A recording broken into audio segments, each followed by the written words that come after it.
Mini episode 989 of the FDH Lounge is brought to you by Sportsology, delivering unconventional columns and webcasts about sports, TV, music, movies, and more. Follow them on the web at sportsology.com. The FDH Lounge. You'll want to schedule your life around it. A long time ago, on a gloomy, wet Cleveland spring night, two men stand alone amidst the late-night drizzle. Their voices echo across the vacant station parking lot as they debate the merits of the great American radio show that have been missing for far too long. On that night, an idea was born. That idea became the FDH Lounge.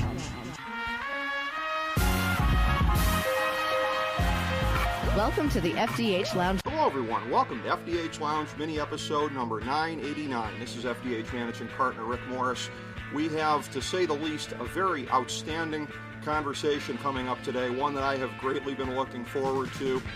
And again, in the 11th year of doing a show like this, the show where nothing is off topic, we've devoted a decent amount of attention over the years to pro wrestling.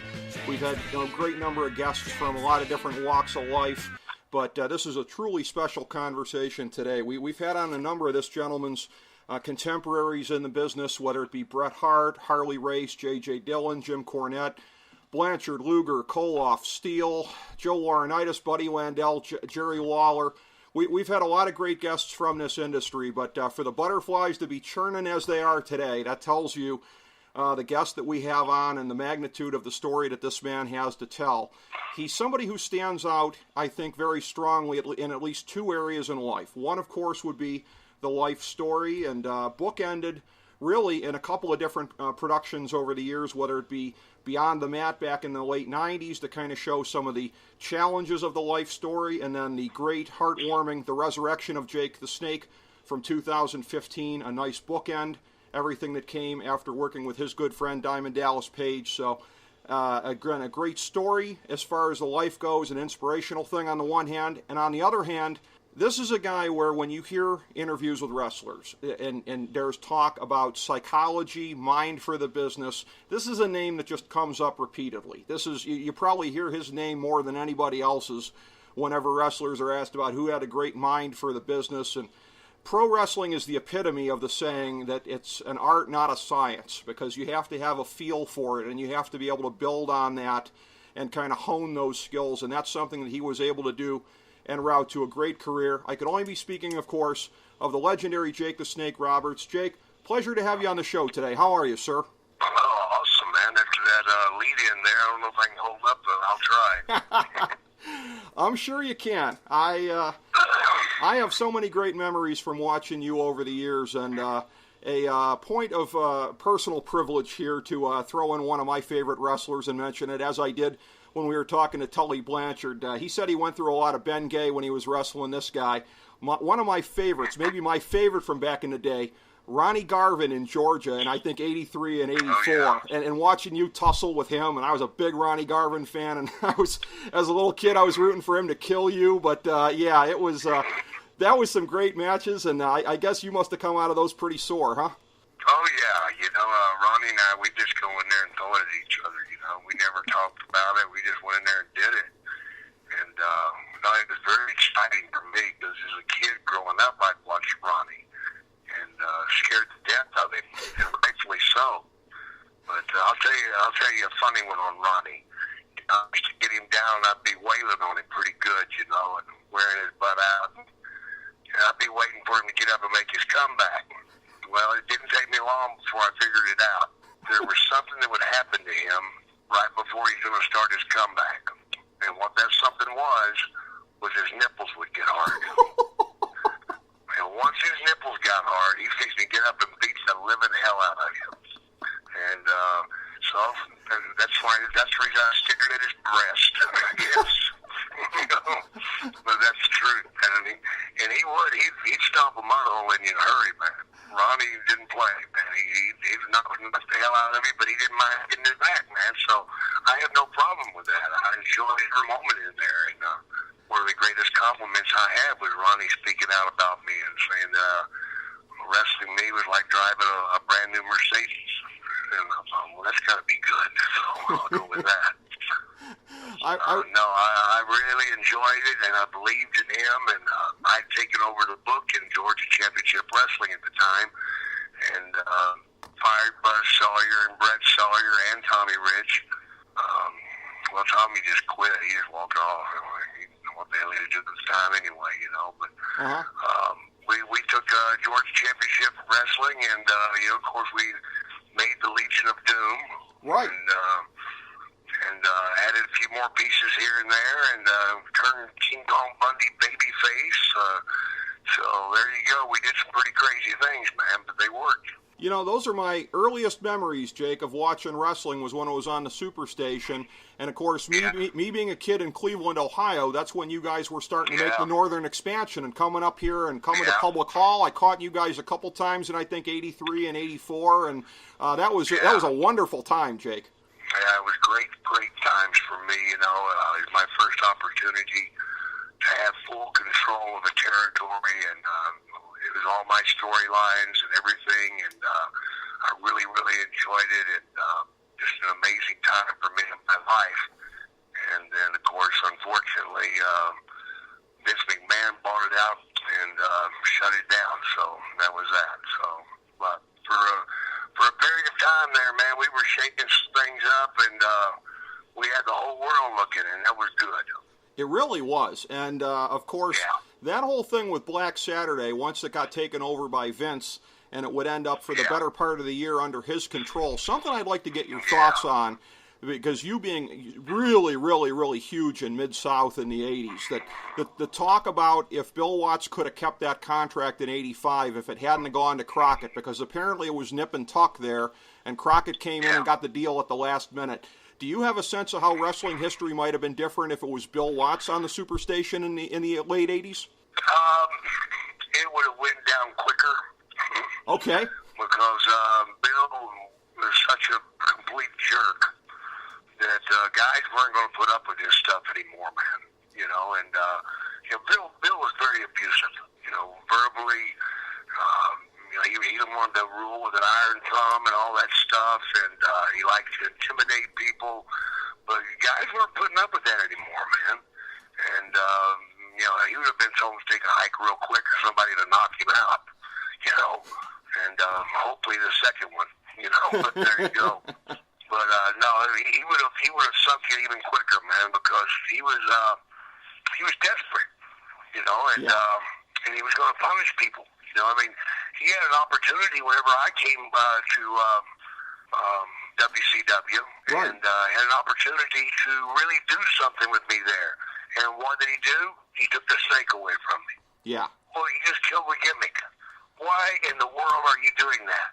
You know, and you know, he's done things for the most idiotic reasons.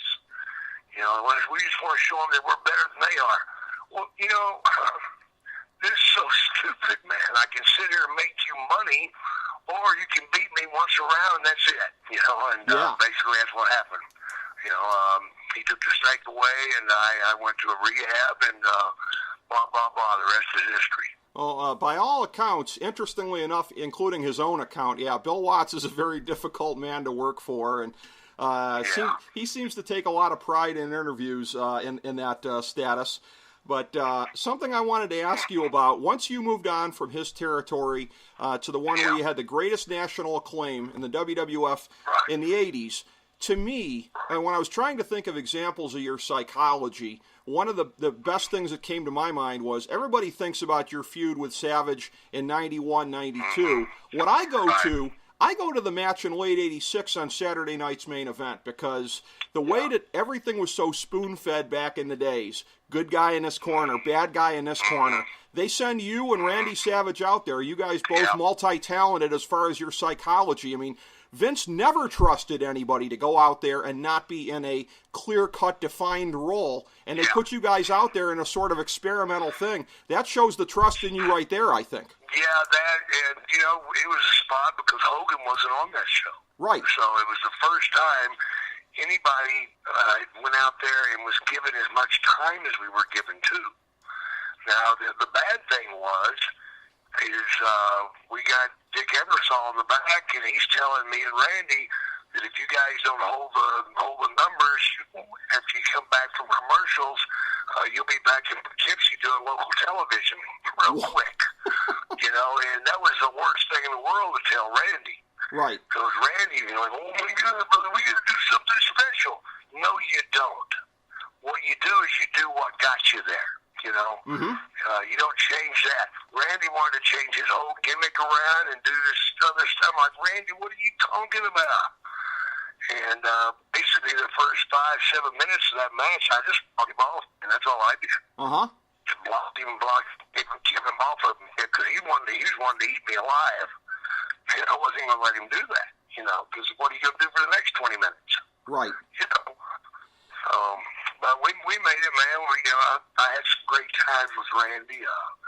You know, the thing with Elizabeth and him, and it was awesome. And you know, that match should have went on to WrestleMania, but Randy hadn't smartened his in-laws up, and whenever I slapped Elizabeth, the in-laws went off on him. And basically told him, "Don't you ever come back, and we'll shoot your ass if you try to come in this house." And they ran him off. You know, because you said you'd never let a little girl get hurt. Well, she got slapped by a big man, you know, blah, blah, blah, blah, blah, blah, blah. And, man, I see Randy, and he's pulling his hair out, man. He didn't have much left. And, you know, they were going to split those two up for everyone.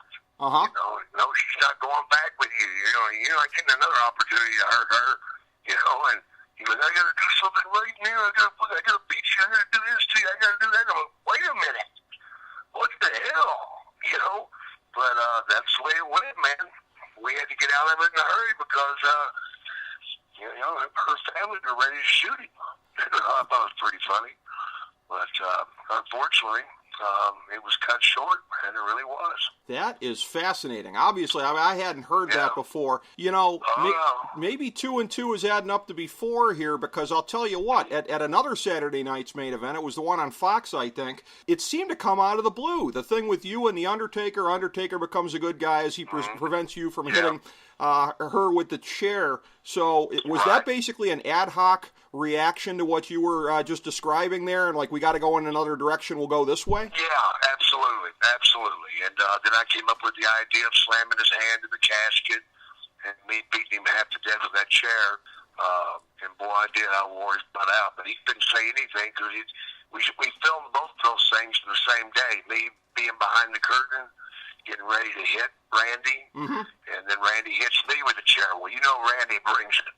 So Undertaker seen him hit me, and then after I said, "Cut us now. Let's do it again. You can lay it in. Come on, man. Don't be hitting me light." You know, which was insane. But I knew that I fixed to hit Undertaker about 10 times, and I wanted to show him that I was going to take it as well as give it. You know, because he was a very impressionable age at the time. You know, he came into WWE and he just told everybody, "I'm riding with him." I'm like, "Why?" He goes, "You know all the good strip joints." And he decided he was going to ride with me, and unfortunately, that's not a healthy thing to do. In a matter of about 2 months, I had him in the hospital with alcohol poisoning. So that's back when I was a bad boy, man. Sure. Thank God I don't do that stuff anymore, man. I'm so happy in my life. You know, and I survived it, and I'm out here helping others now, and it's just the most amazing feeling.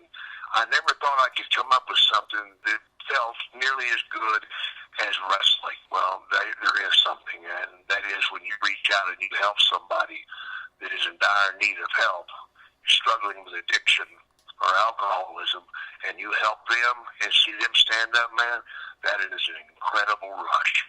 And it's something that I'll never get tired of doing, because I don't want anybody to go through what I went through, man. It's just, you know, people have a wrong conception of what a good time is, because drug addicts aren't having a good time. Right. We're miserable. We're hating life. We're wanting to die, but we can't put it down. And it's so insane, man, and it's a horrible, horrible place to be. And that's the reason we did the movie. Is I wanted to put it out there for everybody to see. Maybe it could help people that are struggling with being in a house where that person is using, so they can understand them more. You know, because it has nothing to do with I don't love my kids. I love the hell out of my kids. Sure. But that addiction and that drug and that alcohol it took over everything, you know, and I just don't want anybody to have to struggle with that, man. I really don't. Well, as much as I don't like speaking for other people, I'm going to go ahead and speak for all of your fans and say we're very happy you turned it around, and very happy that your life was able to get back on track there. And I want to continue to explore some of the life things with you here. One last question on wrestling, because it kind of pertains to what you were just saying, and that is what I wonder about in terms of the darkness of your character over a period of time, even when you were a good guy, which is interesting because you were almost sort of a forerunner of the anti-heroes in the 90s. Right. But, you know, how much of the darkness that was in your soul, I mean, obviously it's hard to look at the bad things that happened to you and find any good in that, but how much of that was necessary for you to be able to tap into to portray what you were portraying? Well, you know, I've got a real strange thought on that whole thing, and you know, early in my life, I went through a lot of crap, you know, and being sexually abused and all that stuff. My sister was sexually abused, little girl kidnapped and murdered. All sorts of horrible things happened. And my thought is, when you're put in that position as a child, and you have to think on the run, and you have to learn how to gauge people and read people right away, because, you know, I couldn't walk into the house and be all happy-go-lucky. I couldn't, because I didn't know what was waiting on me on the other side of that door. Okay. And I got to read what kind of mood she's in, because if I read it wrong, man, I'm in deep doo-doo, you know. No telling what's going to happen. So bottom line is you learn to lie real quick. You know, it's part of survival. Well, you know, with wrestling, you tell interviews, you do interviews and everything, and the interviews have to be so good that people believe. Well, when you got your, excuse the expression, testicles in a vice, and it's about life and death or what's going to happen to you in the next hour with some psychotic woman that is beating you, you know, after she makes you perform the sexual crap, and they would beat me afterwards. You have to learn how to read people real quick, and you have to learn how to get yourself in and out of things. Yeah. Well, that's basically telling a wrestling story, isn't it? You know, figure a way in and out of a situation in the ring. Same thing here. And I think me going through the things that I went through helped me with my storytelling ability later on in life in wrestling. I don't ever want anybody to have to go through that. Right. Because it was horrible. But I do think that you know, that's where I tapped into that at. You know, it was real easy to tap into, man, because it was always there. And, you know, I never finally got over most of that stuff until I was in my 50s. You know, I just could not get away from it, man. It was constantly in my face. And I finally had to come to terms with it, man. And I finally, you know, got to a place that found out that instead of keeping it a secret, go out and talk more and more about it. And if you expose it to light, it takes all the power away from it. You know, it's not that dirty secret anymore, the one that can cripple you. Yeah. You know, and that's what you think as a child. You don't want anybody to learn about it because you don't want you're embarrassed, you're ashamed, you think it's your fault. Why am I so bad? And you don't want anybody to know these things because you don't have to talk about that stuff. Are you serious? No. So there you are, man. You know, you got a lot to deal with, but I found out that if you talk about it and talk about it and talk about it, and it gets pretty easy to talk about, and then once it gets easy to talk about, then you pretty much got it whipped, you know, and that's the hard lesson I had to learn, because I didn't want to talk about it. Are you kidding me? Who wants to talk about that? You know, who wants to talk about, you know, that stuff going on, and the things that happened to my sister and with my dad, and, you know, all the horrible, ugly things. But if you don't do it, you wind up medicating. Right. You know, and alcohol and drugs, man. I wanted to black that out. I didn't want to feel that stuff anymore. I didn't want to think about it anymore. And unfortunately, when my sister was kidnapped and murdered, man, you know, they never got a body on her. For years, I'd be in airports and I'd see somebody that looked like her from behind, you know, and I'd go, oh my God, it's my sister. You know, I'd yell and go running through an airport and scare the hell out of somebody, you know, because it wasn't her, of course. Yeah. I never did find her body. everybody, but they know what happened to her. I mean, when your husband's ex-wife kidnaps you, you know, you're pretty much done, you know. Yeah. But that's just an ugly part of life, man. I just want to encourage any kids out there listening. When I say kids, you can be 8, you can be 80, you know, depending on what you've been through. If you got something going on, you got to bring it to the light.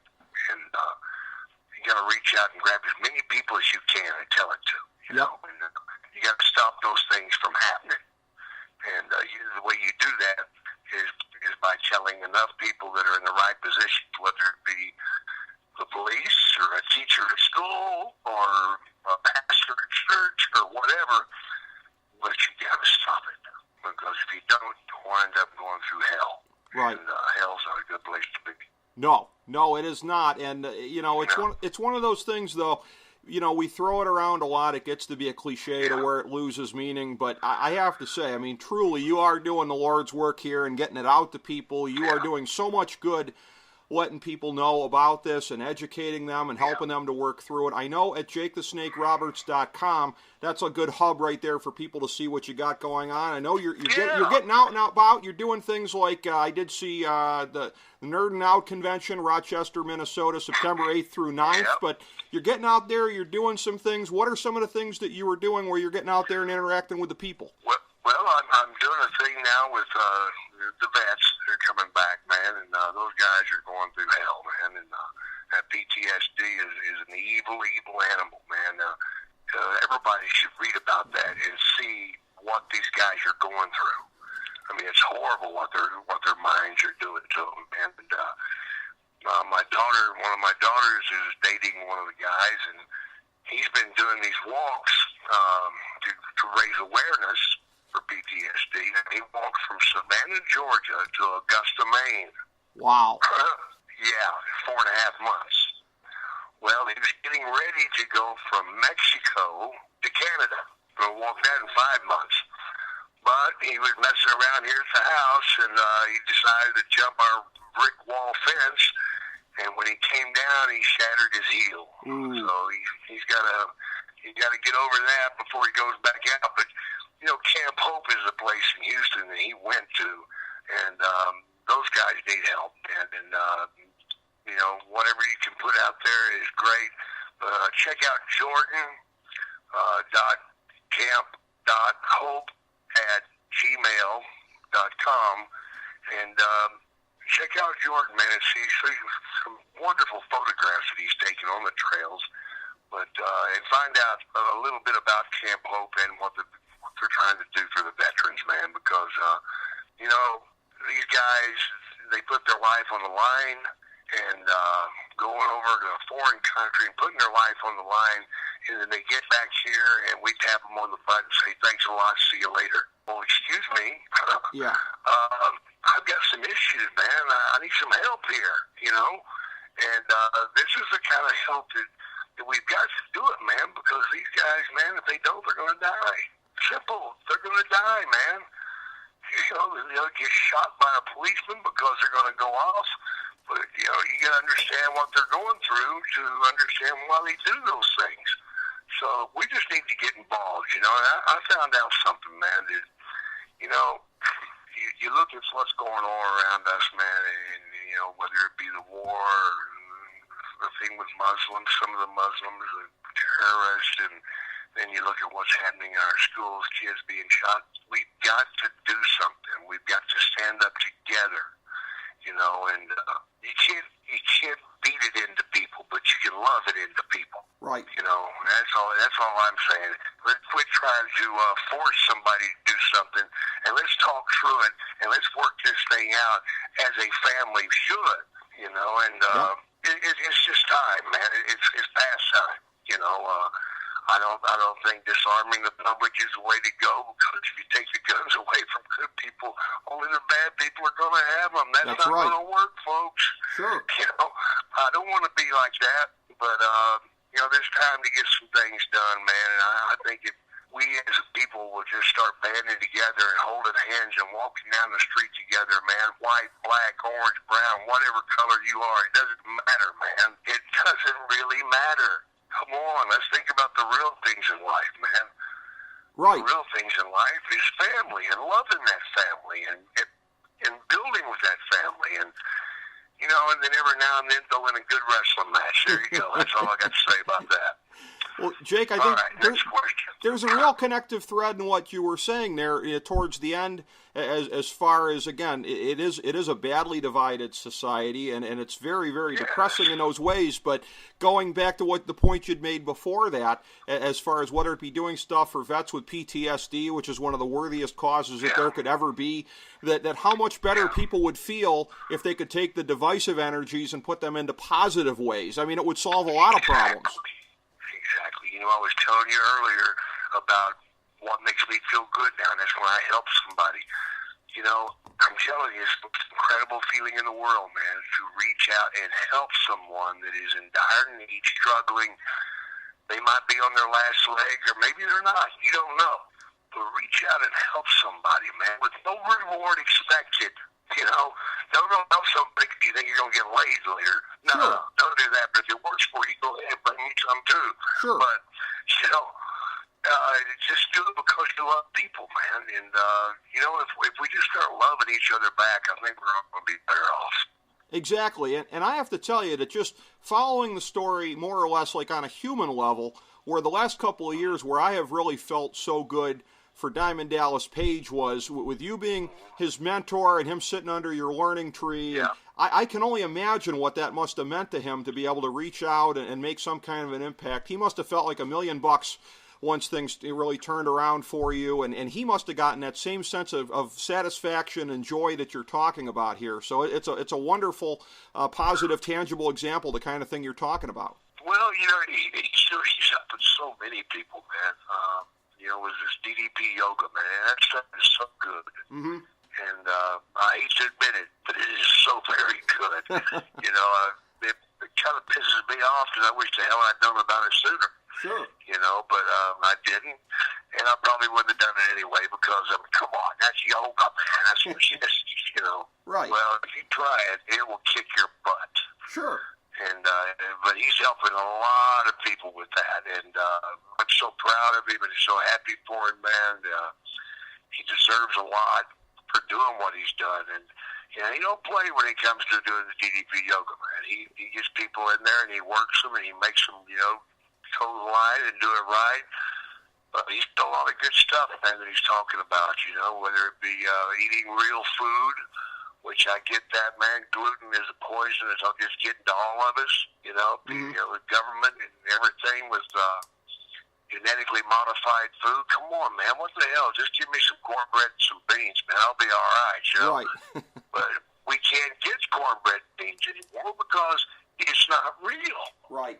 And what you're doing is you're just putting stuff in there that your body cannot digest, and you wind up getting that beer belly, if you want to call it. It's not beer, it's gluten, man. Right. You know, gluten belly. And look at what they're doing, man. We all got to open up our eyes. We really do. And it's almost time for me to get out of here. So, Jake, thank you so much for being here. We can do this again. I'd love to do this again. Yes, if you please. get the opportunity. And because I'm going to have a book coming out fairly soon, and we'll definitely come back on and hit the book. Jake at JakeTheSnakeRoberts.com. I know that's where people can reach you for bookings. Yeah. JakeTheSnakeRoberts.com, Yep. your website. Thank you so much for your time, Jake. This was every bit the conversation I believed it would be. So, well, let's do it again. Let's have a good time, and God bless everyone, man. thank you. God Take bless care. you, sir. Have a good one. Thank you for Bye-bye. being on. Thank you, everybody, for tuning in to FDH Lounge mini episode number 989. As we bring the show to a close, we would like to extend our deepest gratitude to NBC, CBS, ABC, Fox, all Clear Channel affiliates, TNT, TBS, USA, UPN, Deadspin.com, YouTube.com, YTMND.com, MySpace.com, various blogs, Fox News, CNN, CNBC, MSNBC, IamBoard.com, Billboard.com, Google.com, ESPN, ESPN2, ESPN News, ESPN Classic, NBA TV, NFL Network, SportsTime Ohio, Ohio, Athlon Magazine, Comedy Central, Cartoon Network, The Boomerang Channel, QVC, BET, The Spice Channel, Steno Notebooks, Manwich, Papermate Office Supplies, waitresses, strippers, bartenders, garbage men, janitors, microwave popcorn, the writers of The Office, Scrubs, Entourage, My Name is Earl, Oz, Metalocalypse and the Boondocks, Aquafina, and the periodic table of elements.